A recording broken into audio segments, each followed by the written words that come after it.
Hi, welcome to Take 5 and thanks for joining me. At Sabbath school, they were teaching how God created everything, including human beings. Little Johnny, a child in the kindergarten class, seemed especially intent when they told him how Eve was created out of one of Adam's ribs. Later in the week, his mother noticed him lying down as though he were ill, and she said, "Johnny, what's the matter?" Johnny said, "I don't feel so well, Ma. I think I'm having a wife." Really, Johnny? So the creation story tells us woman, the word, means one taken out of man.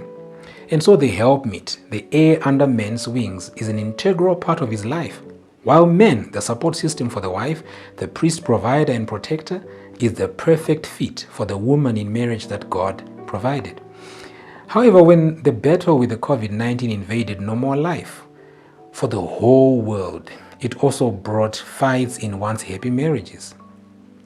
Now most are complaining of broken hearts and doubts if they are in a place where they ought to be with whom they have now. A lot of memes have been going around on social media. Some saying, "Woe unto those that didn't marry their friends, for they shall be in total lockdown." So with this COVID-19 lockdown, it's hello quarantine, goodbye routine. Hello, life now filled with work from home mandates, new stressors, makeshift computer stations, evaporating personal space, and new negotiations about, well, almost everything. It's clear that there is indeed a new reality of all of us, and it's not an easy one. Marriages and partnerships in practically every country around the world are now under stress. But there is hope.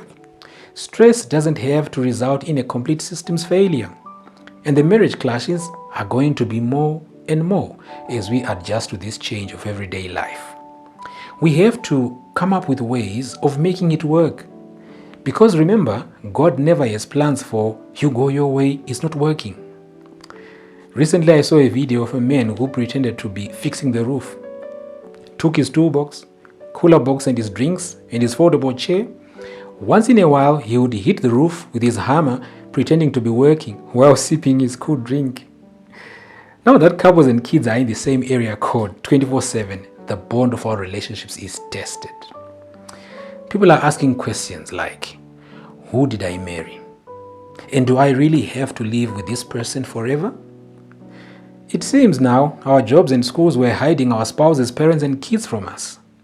Though there have been jokes of a coronavirus baby boom, someone actually said in China there has been a post-pandemic divorce boom.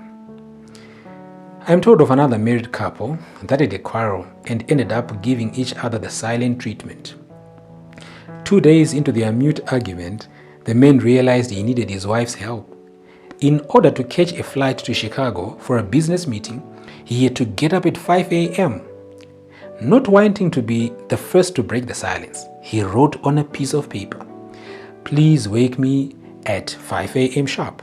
The next morning, the man woke up only to discover his wife was already out of bed and it was 9 a.m. and his flight had long since departed. He was about to find his wife and demand an answer for her failings when he noticed a piece of paper by the bedside. It said, "It's 5 a.m. Wake up." Marriage and family is a gift from our Creator God, who instituted it in Eden when He blessed the first couple with no plan for breaking up or anything.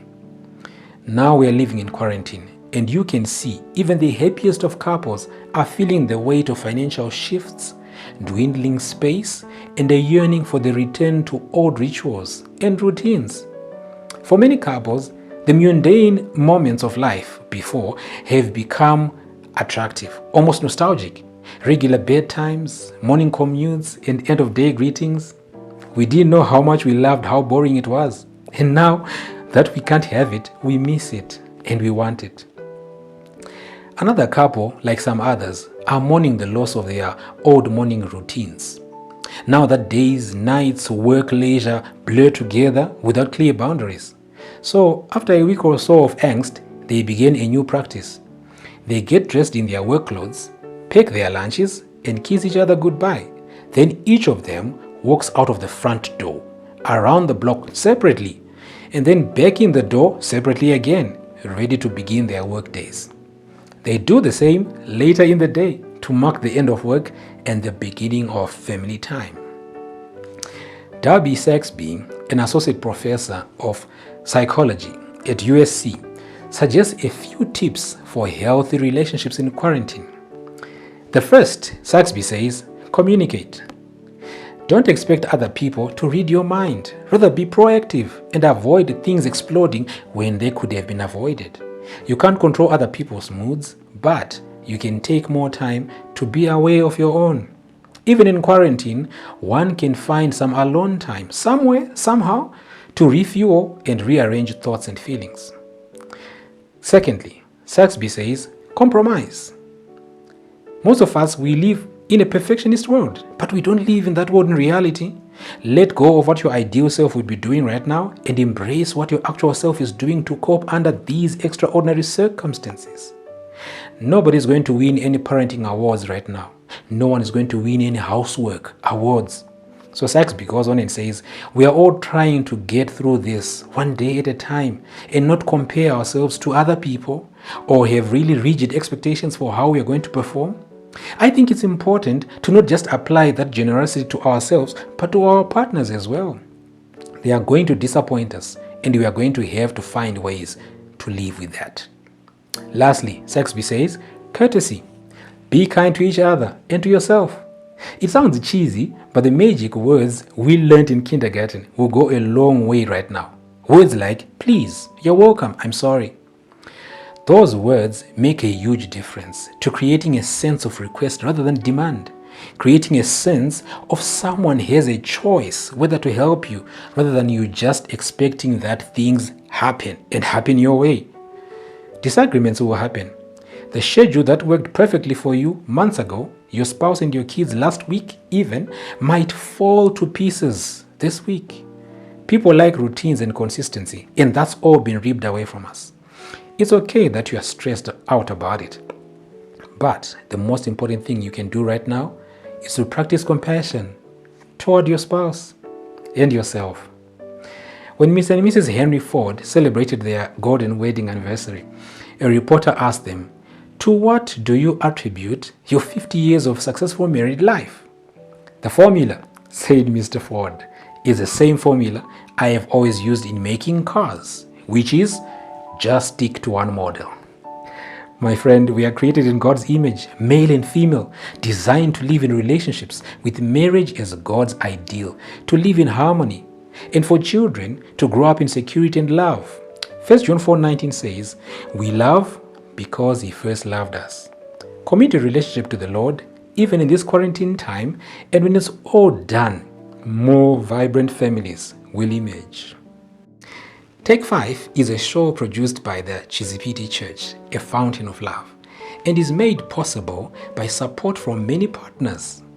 If you wish to follow more of our studies on these and many other subjects, please connect with us on the Chizipiti SDA Church on YouTube, Facebook, and Twitter.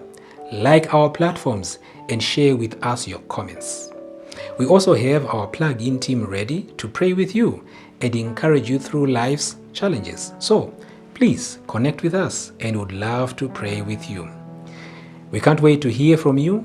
And remember, when life seems to drown you, just take a moment, take a break, and take 5 to reflect. Thank you for joining me today on Take 5. Can't wait to connect with you again next time. Keep the messages and questions coming. We would love to hear from you. God bless you.